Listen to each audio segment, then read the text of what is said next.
अस्सलामुअलैकुम। आप सबने भी अक्सर न्यूज में सुना होगा या आपको कहीं करीब से पता भी चला होगा कि एफबीआर ने किसी दूध वाले को, किसी परचून वाले को, किसी मोटरसाइकिल मैकेनिक को नोटिस कर दिया और उसको बुलाकर कहा कि हम तुम्हारा ऑडिट करना चाहते हैं। और ये बात लेके वो न्यूज चैनल में चला गया और उसने कहा कि मेरे पास तो जनाब खाने के लाले पड़े हुए हैं, तो एफबीआर जो है वो मेरे ऊपर लाखों रुपए का जो है वो टैक्स बनाकर बैठा हुआ है, जिस वजह से जो है वो न्यूज की वो जीनत बन जाती है ये न्यूज। इसमें जो बात समझने वाली है, जिसके लिए मैं वीडियो बना रहा हूं, आपने समझना है कि एफबीआर ऐसा क्यों करता है, या एफबीआर को पता नहीं चलता कि ये कौन सी रिटर्न फाइल कर रहा है और इसका जो है वो स्टेटस क्या है हमारे सामने। इसमें होता यह है कि एफबीआर जो भी ऑडिट करता है या किसी का नाम ऑडिट में शामिल करता है, वो बजरिया जो है वो कुरान अंदाजी के जरिए करता है।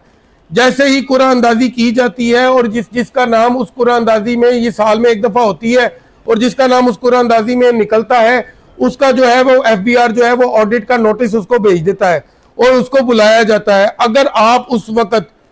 ये बात आपने समझनी है कि अगर आप उस वक्त नॉन फाइलर हुए या आपका जो है वो स्टेटस इनएक्टिव हुआ या आप लेट फाइलर की कैटेगरी में आए हुए या आपके जो है आईडी कार्ड पे वो सारी चीजें शो हो रही थी और जिसका आपने गेन टैक्स या प्रॉपर्टियों का गेन टैक्स जमा करवाया हुआ था, लेकिन आपने वो है अपनी रिटर्न में शामिल नहीं की थी, या आपने किसी ऐसे बंदे से रिटर्न भरवाई थी जिसने आपकी रिटर्न जो है वो नील की फाइल कर दी थी और आपकी तमाम जो चीजें हैं और तमाम प्रॉपर्टियां जो आपने सेल की,